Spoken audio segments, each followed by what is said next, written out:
Anyway, did you have a question? Oh, well, yeah, I just wanted to, on verse 25, if it's saying stupid like a stone and that's talking about intellect, doesn't that kind of say that it's not from, like, God didn't do it because God doesn't affect suke, so isn't that saying the Jews chose themselves to be hardened towards the gospel? Yes, that's what I'm saying, because if for example, Paul meant it to be, if he meant to say that and there's a different word, it's not porosis.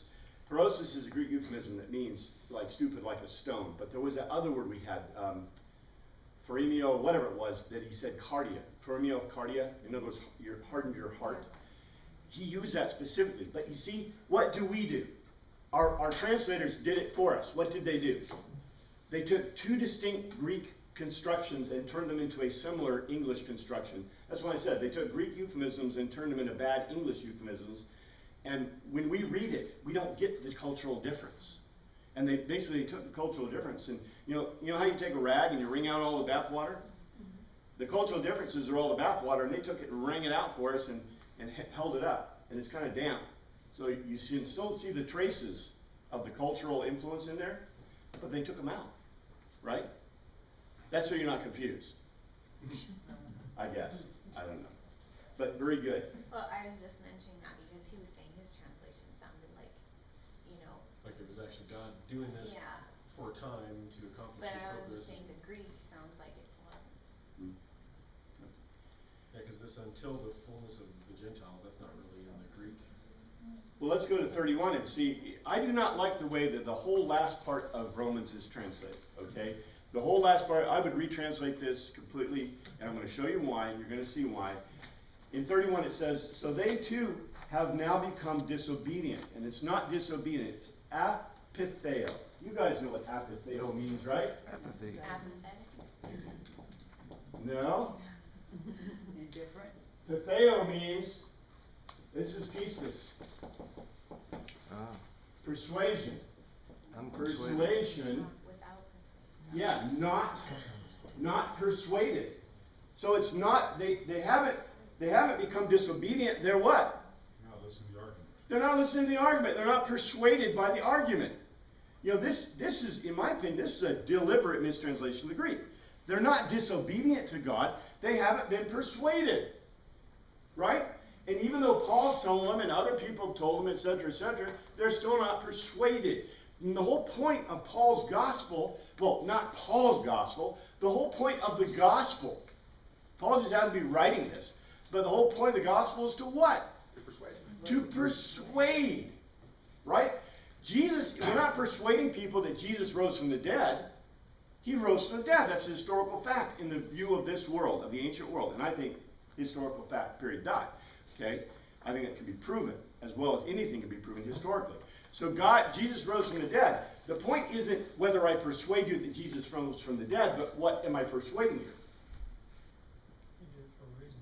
Yeah, the reason he did it. The reason he rose from the dead. That's the point. That's the mysterion of Christ. Christ has died, Christ has risen, Christ will come again. You know, and that means diapasonia, etc. This is what Paul's explaining. Let's see.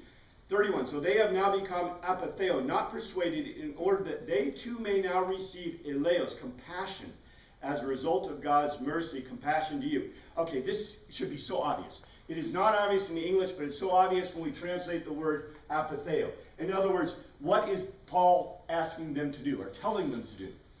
Persuade. To persuade them, right? That is the compassion. So now, because they haven't been persuaded, but who has been? The Romans are persuaded. Yeah. So now the Romans are supposed to take their persuasion to the Jews, which is a complete turnaround.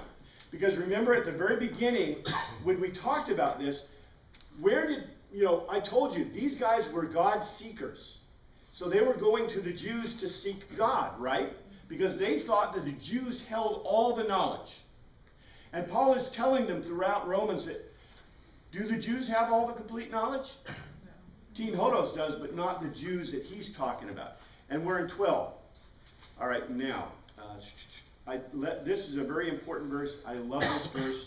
This is pretty much a roll-up of the whole thing, and this basically segues into this point. He did a segue What is the mysterion of Christ and how do we respond? In other words, the response would be what? The mysterion of Christ. And this is what he says. Therefore I urge you, brothers, literally, brothers of a different womb, or offspring of a different womb, in view of God's, and by the way, I like this offspring of a different womb, because we translate this brothers, that's a valid translation in Greek. But offspring of a different womb, which is what the word means, implies what? Women, yeah, everybody. It doesn't, I think, I'm not one who says we should have, quote, inclusive language for inclusive language's sake, but I sure like it when we have these cultural terms that are meaningful within the context of everyone. Paul used these words intentionally. There are other words he could have used. There are other words for brother in Greek, okay? But he chose this word. And this word is a very important word that means everyone. Offspring of a different womb. Beautiful word. In view of God's oiktirmos, pity, not mercy, but pity. To offer, literally, and I love this word. I have time to talk about it? Yes, I will. Peristemi. The peristemi. I might need to change the peristemi. Peristemi is a word found in Socrates that is mistranslated in the Socratic dialogues. And I retranslated it in my translations and fixed it. Peristemi is one of my favorite words. Literally, this means the exhibit hung up in the hilastron. It's not the exhibit hung up in the gymnasium. Now, what does that mean? Okay, the hilastron is the place where I hang the sacrificial gifts of meat while they age before they're cooked and eaten. It's not in the temple. It's outside of the temple. It's called a hilastron. And that thing is called the peristemi. So literally, the peristemi is the sacrifice. Now, a sacrifice I make in the gymnasium is placed in the palastron, And if you've ever heard these terms before, you know that a palastron is in a gymnasium. If you ever go to a classic gymnasium, there is a palastron. The palastron is the entryway, is a side thing and entryway. And a hilastron is a disconnected part of a temple, literally. I don't think we have that much in English anymore, but there may be. But literally, he says, therefore I urge you, brothers, in view of God's pity, to exhibit, literally to hang your bodies in the hilastron, which means you've been sacrificed, right? Your soma, your whole bodies, as living, zeo, living thusia, literally sacrifices. This is a sacred word. So you've been sacrificed. Look, we don't get it, okay? This doesn't say, you're a living human sacrifice. It said you're already died. Why have you already died? Because died with Christ. You died with Christ through baptism, through the mikvah, right? So you have the pneuma. You've died with Christ. This is the point. You're already dead. But you're going to be living sacrifices. Why? Because with Christ you died with Christ and you rose with Christ. Exactly. Beautiful. Sacrifices, holy, hagios, awful, which means you're what now? Purified. Well, you're awful. You're like a demigod. He just called you a demigod. Yeah, you're sacred like a demigod. This is why he writes to the hagios, the awful ones. Because you are now like gods, like demigods in Greek thought. And pleasing, literally. Eurasteros, good and agreeable. Remember the whole question that the Romans had? How can I be good? It's not enough to them to be diakasune.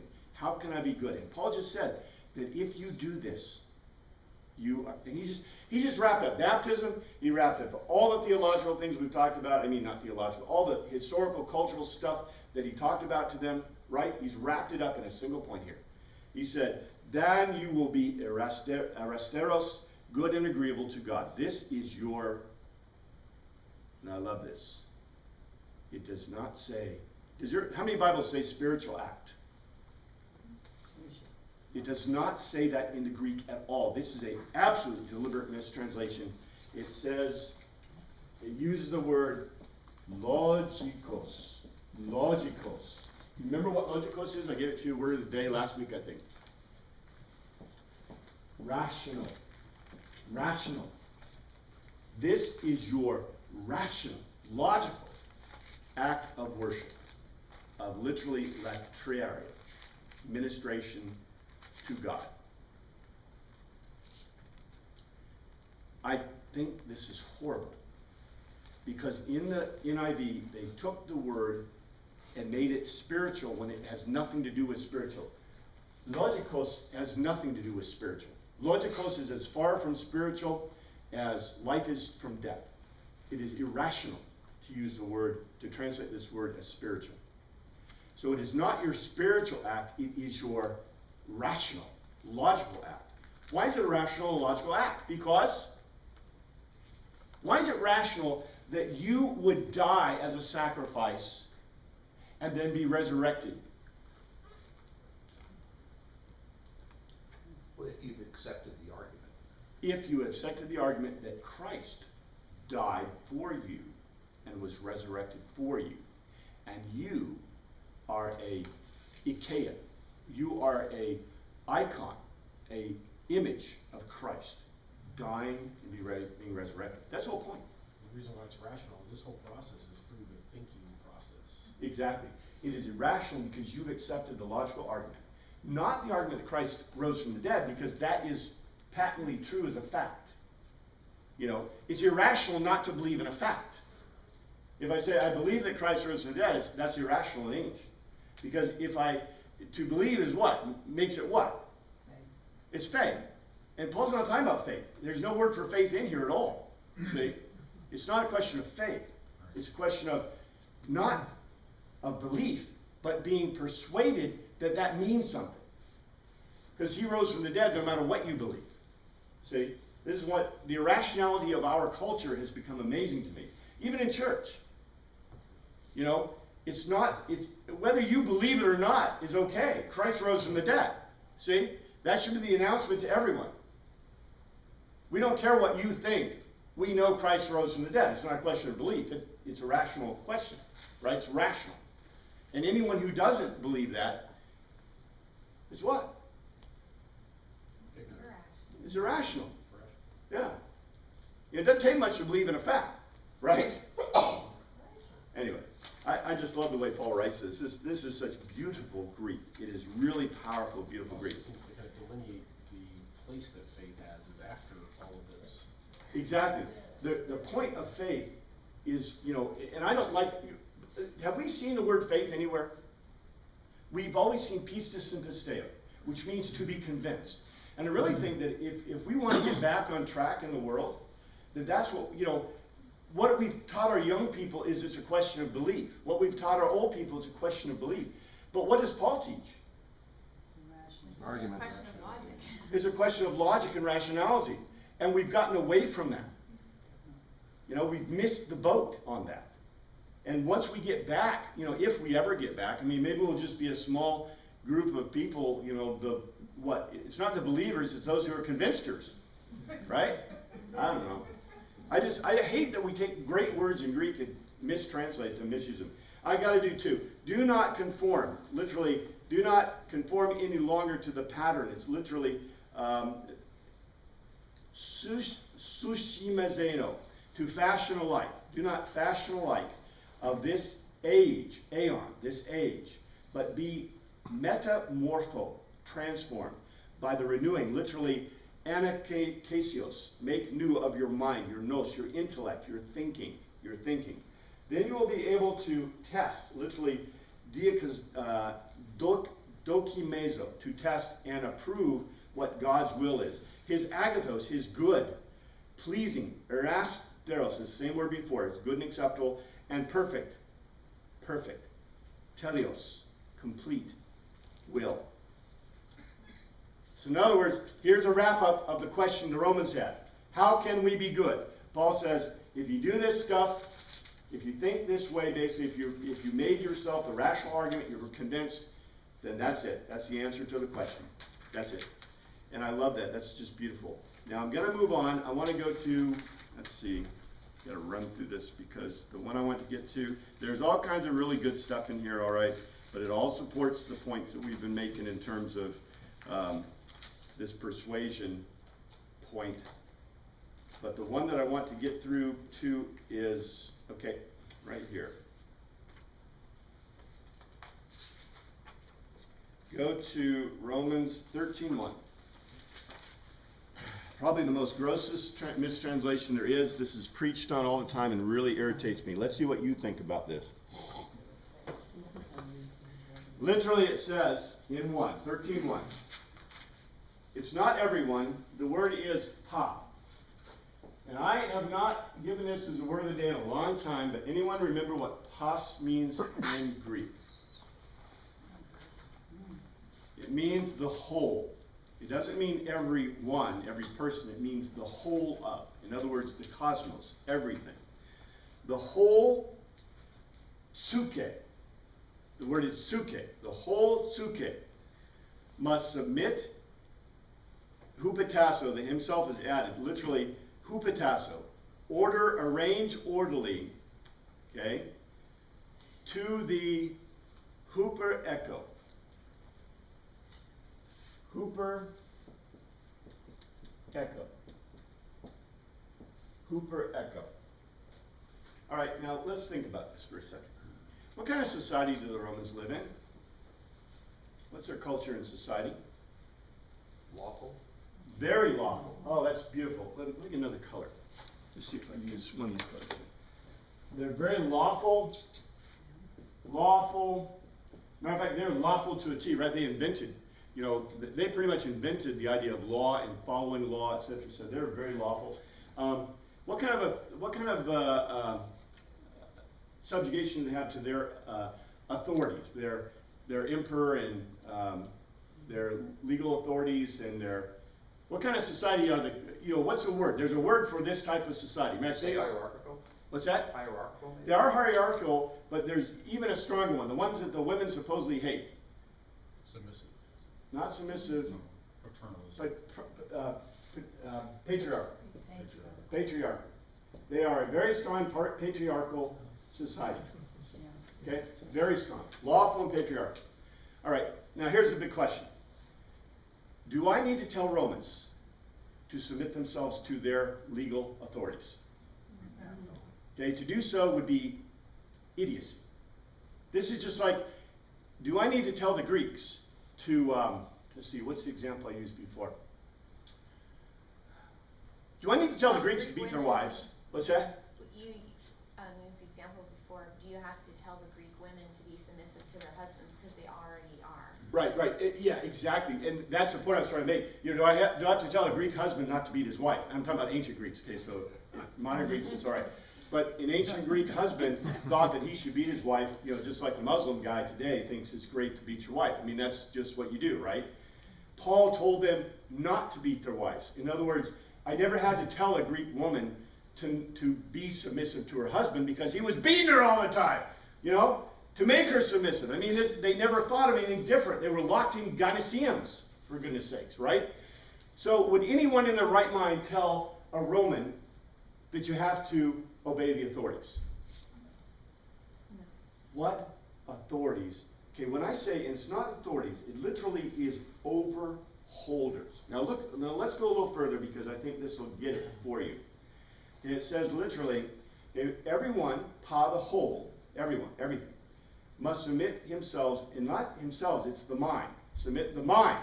Okay, the mind, literally hupatasso, and this hupatasso is the same word used for wives. Submit yourselves to your husbands, hupatasso, and it's also the one that where God says that he hupatassoed the world under Christ.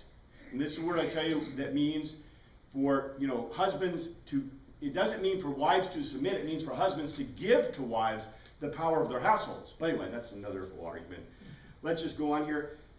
So putting authority, you need to put yourself under that authority, that is, take the reins of what you're supposed to be doing, which has a totally different context, doesn't it? To the huper echo, the overholders, exousia.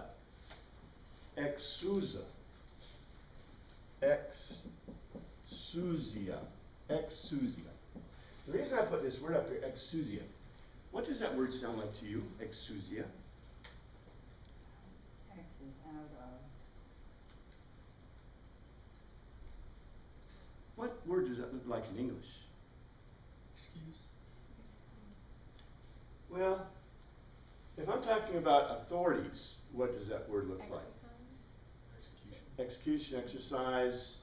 How about, there is a word, and I'm trying to think what it is, and I should have written it down. Executive? Executive, but there's a word that applies to church authority, and it's Excommunicate? exousia in English. Exousia is an authority that the church has. And it says here in the Greek, and in English, this word is the word that the church has. Literally, it means delegated influence. It says in the Greek here, everyone, padaho must submit hupitasso to the huper echo, overholders, literally exousia, delegated influence. Exousia is a word in English that means the influence of the church. Okay? For there is no exousia, it's used in Latin too, delegated influence, except that which God has, and has established is added, by the way. Has established, you can just cross it out. It was added in the English. The authorities, the exousia delegated influence that exist have been established, literally tasso, arranged in an orderly manner by God. Okay. All right, now let's boil this down. Right, number one, culturally, I don't have to tell the Romans to follow their authorities. And by the way, if I was talking about the authorities of the Romans, would I have used huper echo? What word would I have used? Kurios means your lords. That's your lords you submit to, or the emperor, or your patriarch, or your, what's the word? The one we use that, your tetrarch, or your, right? If I was talking about Roman authorities, I would not use huper echo. And if I was talking about the authority of the government, I would not have used the word exousia. What authority am I talking about here? Authority of the church. The authority of the church. It is very obvious that Paul is talking about, because what is the Roman problem right now? I mean, okay, here's these Roman guys. You know that they always follow, they're always lawfully following their laws and their authority figures right in their government, right? But Paul is bringing them what? Right now they put themselves under the authority of the synagogue, right? But Paul is offering to them what group? Teen Hodos, which is, he's calling it a mysterion. So he's basically shifting the authority over them from the government to the synagogue, now it's Teen Hodos. It's not even bringing up the government at all. That's the point. And that's, I can't tell you how happy that makes me. Just a question, the original translators, why would they point this towards appear to point this towards a secular authority as opposed to the authority of the church? All right, who were the original translators? That you got, who originally translated this Greek? The first one was the Vulgate, and that was under the Roman Catholic. Romans. Constantine, right? After Constantine. And then King James. King James. Okay? Now, what does the Roman emperor want you to do if you're a good Christian? Obey him. And boy, I need to tell you that because we've been having problems, because remember we were a pagan culture for a long time and now we're a Christian culture, right? And if I'm King James, what's my problem? I want you to obey me. Yeah, and I got this Reformed guys, right? Reformation guys, and they're causing me problems, right? And I want my secular authority. And boy, you know, if I were a secular authority, and I'm writing the book, okay, what do I want? So who wrote this? The authorities. And so we've got this translation that is a gross mistranslation. This is a gross mistranslation. This is probably one of the most worst translations that you're going to find in the New Testament, because it has nothing to do with secular authorities. Anyone who even thinks this is, okay, I'm not supposed to say people are, my wife told me I'm not supposed to say that this, but look, they're either liars or idiots, okay? Take your choice.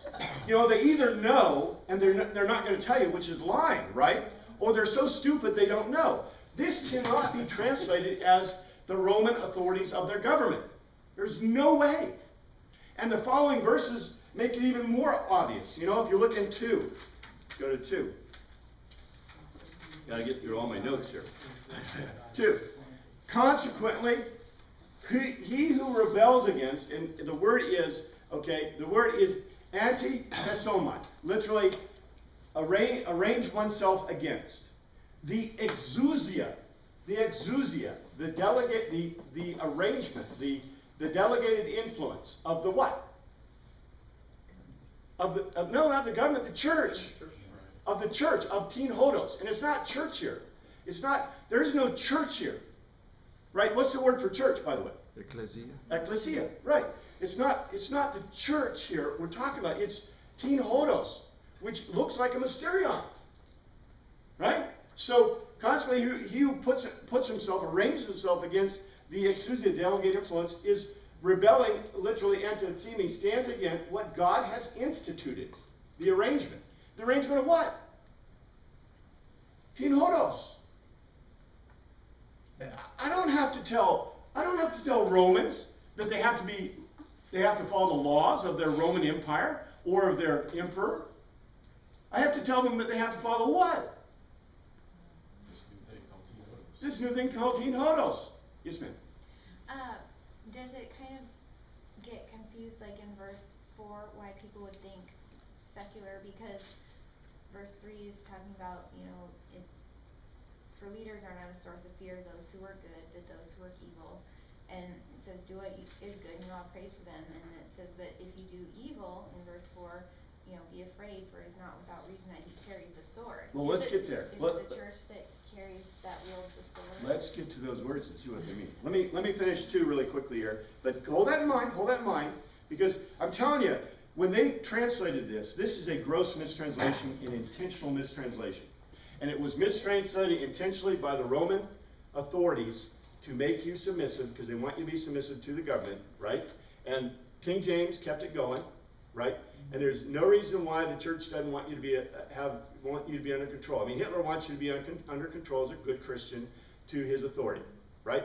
So if I grossly mistranslate this and keep it going, this is great for me, right? Because Christians preach this all the time, that you're supposed to be doing everything the government wants you to do, right? That's not what it says at all. Let's see. What's the NIV and NASB's excuse for carrying that on? I've told you that before. Remember cost? You know, if they started rewriting this stuff, the cost, number 1. Number 2, we've always done it that way. And number 3, you know, most people would accept it. They never sell a Bible.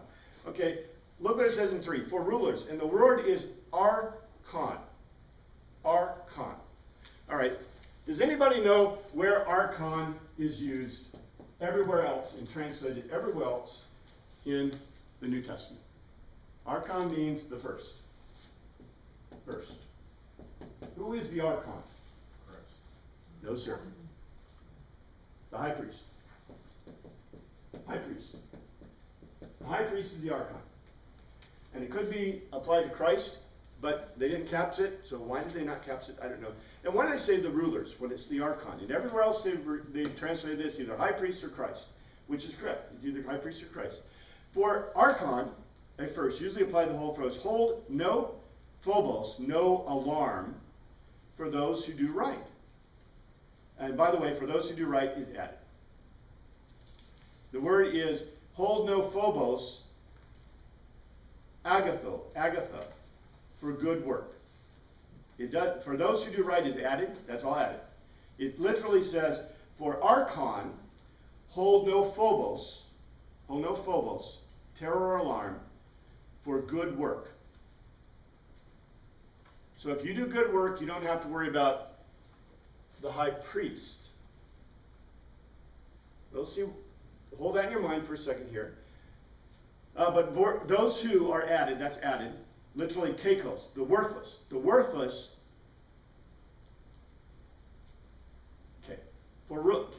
archon, the first.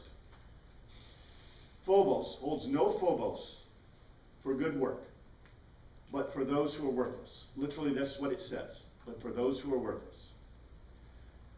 And then it says, and this really isn't necessarily a question, but they put in a question form, that's okay. Do you want to be free from phobos? of the exousia, the delegated influence, the exousia, then do agathos. And he will praise you. Who will praise you? And by the way, who's the archon in this context? Christ. Well, it could be considered Christ, or it could be considered the head of the mysterion. Right? Whoever the head of the mysterion is, and it doesn't say specifically, because Paul's talking in generalities, but he's not talking about the legal authorities here. He's saying that if you do good works, what will that, and I told you guys this, the Roman Catholics use this as an attack against Luther. Because in this thing, Paul says that good works is good. He says if you do good works, the mysterion, the head of the mysterion, your leaders in the church will do what? They'll praise you. But if you're worthless, they won't. He's encouraging them. What was he telling them to do before? To bring the gospel as a logos to other people, right? To Gentiles and to Jews. So what's the works? It's to preach the gospel. To preach. Yeah. Yeah. And he's telling me, and by the way, who might get mad at them for preaching the gospel? The secular authorities. The secular authorities. But who won't get mad at them, he says? The church. The church. Yeah, your mysterion. There's no church here, but your mysterion. Yeah, what we would call the church. Your Between Hodos. Okay, and let's go on. So does that answer the question of 3? How about a 4?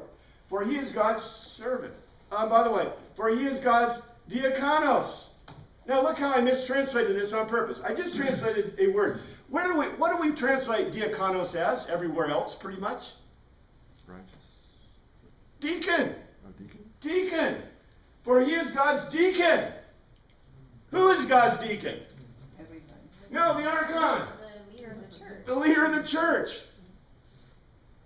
This is like a duh to me. I mean, he's not talking about the secular authorities in any way, shape, or form.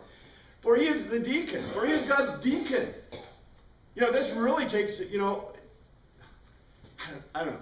Yeah, it's so grossly misread. For he is God's deacon to do good, agathos.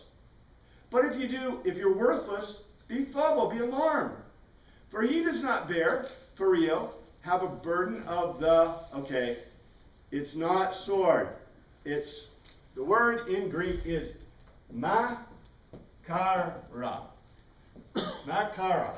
Makara means judicial punishment. Judicial punishment. Like excommunication. Exactly. Now, this word can be a euphemism in Greek for a sword. To sever.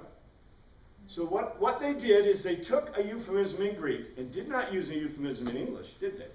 They decided to give you a cultural euphemism with no purpose, out of context.